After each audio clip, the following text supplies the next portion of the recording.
Yo, bienvenue sur la chaîne Manga Badass. Donc voilà, excusez-moi, j'ai une tronche de cake avec mon star en plein milieu de la figure. Bon, c'est pas pour ça que c'est une année de merde. Et en fait, voilà, on va aller sur le sujet. Donc excusez-moi pour le star. Mais voilà, je vais vous donner 20 raisons de plus qui font que 2020 n'est pas une année de merde, du moins pour le manga français. 1. La création de la chaîne Manga Badass. Bah oui, voilà, quand même, hein. 2, eh bien, on a quand même eu le droit à la parution du titre Chainsaw Man de Tatsuki Fujimoto ainsi que de Nun de Tsutomu Takahashi. En 3, on a eu le droit à la sortie de la Perfect Edition de Full Metal Alchemist de Hiromu Arakawa. En 4, on a eu le droit à une réédition sans fausse note de Delcourt Tonkam pour Vagabond de Taikeiko Inoue. 5. Même si on n'a pas eu la deluxe de Slam Dunk, toujours de Takeiko Inoue, on a eu le droit à la Star Edition. 6. Alors, le confinement torture pour certains, bonheur pour d'autres, mais cela a poussé certains éditeurs, gros bisous à Kazé, à offrir gratuitement des tomes en format numérique ou alors à proposer des tomes à 1,99€, tout éditeur confondu, une sacrée aubaine. 7. Sortie en édition deluxe de Yawara de Naoki Urasawa. 8. On a le droit aux réimpressions Panini des deluxe de Happy, toujours de Naoki Urasawa, de City Hunter, de Cat Size, ainsi qu'une réédition de Angel Heart de Tsukasa Ojo. Alors, annonce plus ou moins officielle par Delcourt Tonkam de la réédition en édition prestige de certains Junji Ito, dont Spiral et Guillaume, voire Tomie si la renégociation avec les ayants droit s'est bien passée depuis que les prix des droits ont enflé. L'intérêt de Delcourt Tonkam concernant le Jojonium, donc la deluxe de Jojo's Bizarre Adventure, ainsi que l'adaptation du artbook Jojo Veller de Hirohiko Araki, qui jouit d'une certaine renommée dans le genre.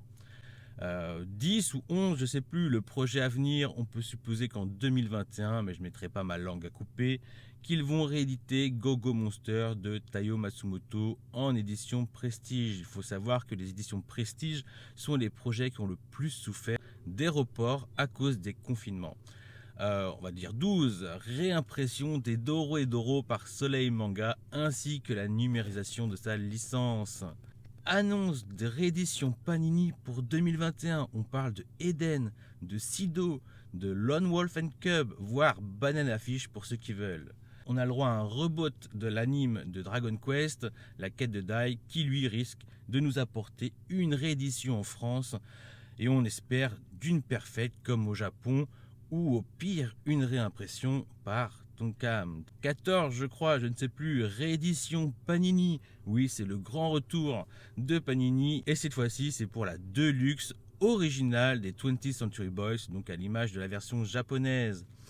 14 ou 15, j'ai perdu le fil, annonce de Kana avec la Star Edition de Yu Yu Hakusho pour 2021. 16 ou 15, merde, allez, 16, l'artbook illustration 2 plus 2 Slam Dunk, toujours chez Kana. On a également eu l'annonce que le tome 15 de Real, toujours de Takehiko Inoue, sort au Japon. La machine se remet en marche, ça sent bon pour Vagabond. Sortie du tome 15 de la Deluxe de Hikaru no Go en France et donc chez Tonkam. Glénat sur le coffret Akira et son artbook qui est fantastique. Le manga numérique se sera enrichi en 2020 de nombreuses licences nouvelles comme anciennes et dont de très très rares en format papier. Économiquement, la crise sanitaire ne semble pas avoir impacté tant que ça les maisons d'édition.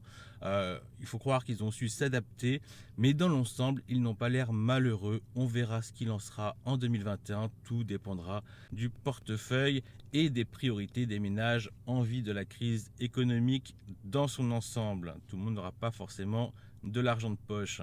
Depuis 2020, les éditions Delcourt Tonkam Éditions ont décidé de m'embaucher en tant que référent et conseiller éditorial.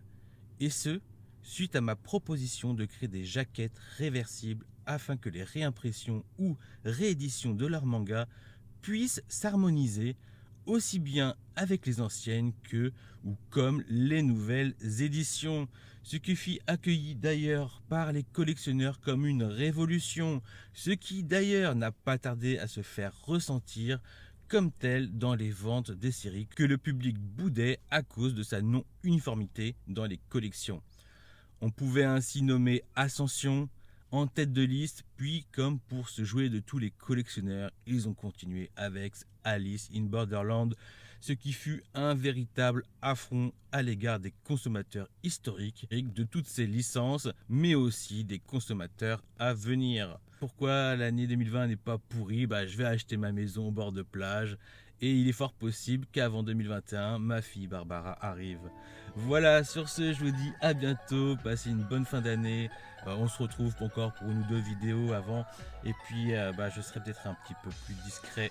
Voilà, j'espère que cette vidéo vous a plu. Vous comprenez bien que je déconne, je ne suis pas conseiller éditorial pour Delcourt Tonkam.